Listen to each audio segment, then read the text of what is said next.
کورسیەکەی سەرۆک کۆمار و ناکۆکی لایەنە کوردیەکان. نۆ کورد کاندید دەبن بۆ کورسیە زێڕینەکە.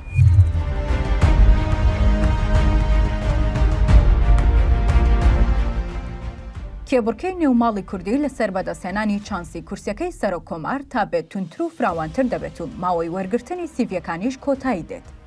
نێوماڵی کوردی دەکوڵێت کەس دەستی لایەن و دەستەکەی تر ناخوێنێتەوە. ئەم جارە جودا و جیاواز هەمووان داوای کورسیەکەی کۆشکی سەلام دەکەن.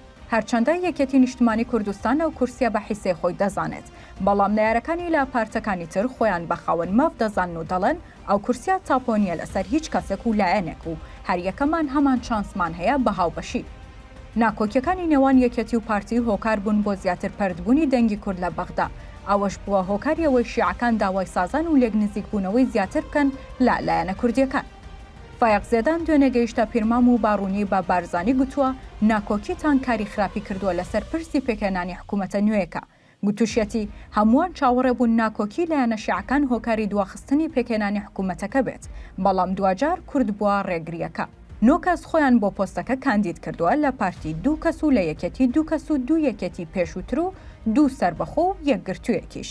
کە ئەمە چاوەڕێ دەکرێت هێندەی تر پرۆسەکە ئالۆستر بکەن و هێندەی تر دۆخەکە بەرەو چاق بەستووی زیاتر ببن. پۆستی سەرۆک کۆمار کاریگەری ڕاستەوخۆشی لەسەر باس و خواستی کابینەی دەیەمی حکوومەتی هەرێم دەبێت و نەگەیشتنا ڕێککەوتنی یەکێتی و پارتی لە بەغداد هێندەی تر هاوکێشەی کوردستان ئالۆز دەکات.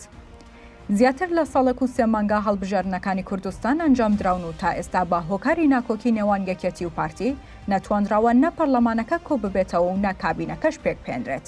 هەر ئەمەش وای کردووە کورد لە هەولێر و لە بەغدا بە تەواوی پەرتەوازە بێت. یەکێتی نیشتمانی کوردستان تەنانەت بۆ پۆستی سەرۆکایەتی کۆمار کە بە پشکی خۆشی دەزانێت لە ناوخۆیدا ناکۆکە و نازانێت ئۆکەی کۆتایی لەسەر کام کاندید بکات. لەلایەک نزار ئامەدی سکرتێری پێشووی مامجەلالی کاندید کردو و لەلایەکی تریشەوە بافڵ تاڵەبانی بەنیازە و لەو لاشەوە لەتیف ڕەشید و ئاسۆ فەرەیدون و پەرلەمانتاریان سیڤیان وەرگرتووە و چاویان لە کورسیەکەیە.